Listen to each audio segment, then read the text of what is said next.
অৰুণাচলত কিষাণসকলৰ কাম নাই। তো অৰুণাচল হ'ল আমাৰ আৱতানী দেশ, আৱতানী বংশসকলৰ আপোনাৰ আৱতানী দেশ বুলি আমি গণ্য কৰি আহিছোঁ। আৰু আৱতানী দেশ হিচাপে ৰাজ্য হিচাপে আগৰ পৰা আছে আৰু ভৱিষ্যতে থাকিব। আৰু আমাৰ ইয়াতে অসমত এইবোৰ নহ'ব বা এইবোৰ কৰিব দিয়া নহ'ব। আমি ইতিমধ্যে আলোচনা কৰিছোঁ যে মাজুলীত অতি সোনকালে এই ধৰ্মান্তৰণৰ বিষয়ে আমি এটা বৈঠক হ'ব, জৰুৰী বৈঠক। তাতে কি চলিছে, দুটকা এটকা পইচা পাতি দি মেলি বাহিৰত বহি পেলাই তেওঁলোকক ধৰ্মান্তৰণ কৰি আছে।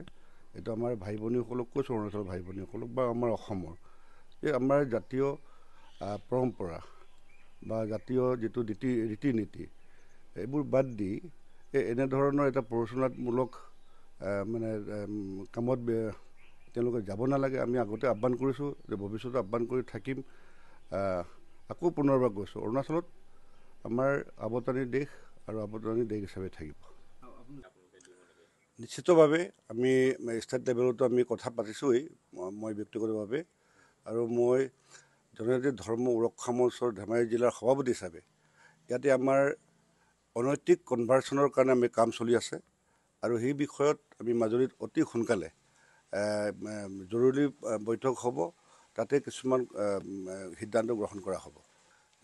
আমি এইটো বিষয়ত আমি অসম চৰকাৰক, ভাৰত চৰকাৰক আমি অনুৰোধ জনাইছোঁ। আমি 1.5 লাখ আমি ইতিমধ্যে পষ্ট আমি পঠিয়ালোঁ। গতিকে আমি সেই যে আইন বিলখন পাছ কৰিব লাগে যে ST হৈ পেলাই যদি ধৰ্মান্তৰণ হয় তেওঁ ST চাৰ্টিফিকেটটো পাব নালাগে বুলি আমি অসম চৰকাৰক, ভাৰত চৰকাৰক আমি আবেদন জনাইছোঁ। আপুনি বিচৰা বাতৰি পাব কেৱল নিউজ 18 এপত। নিউজ 18 এপ ডাউনলোড কৰিবলৈ স্কেন কৰক এই QR কোড। গুগল প্লে ষ্টৰতো পাব এই নিউজ 18 এপ।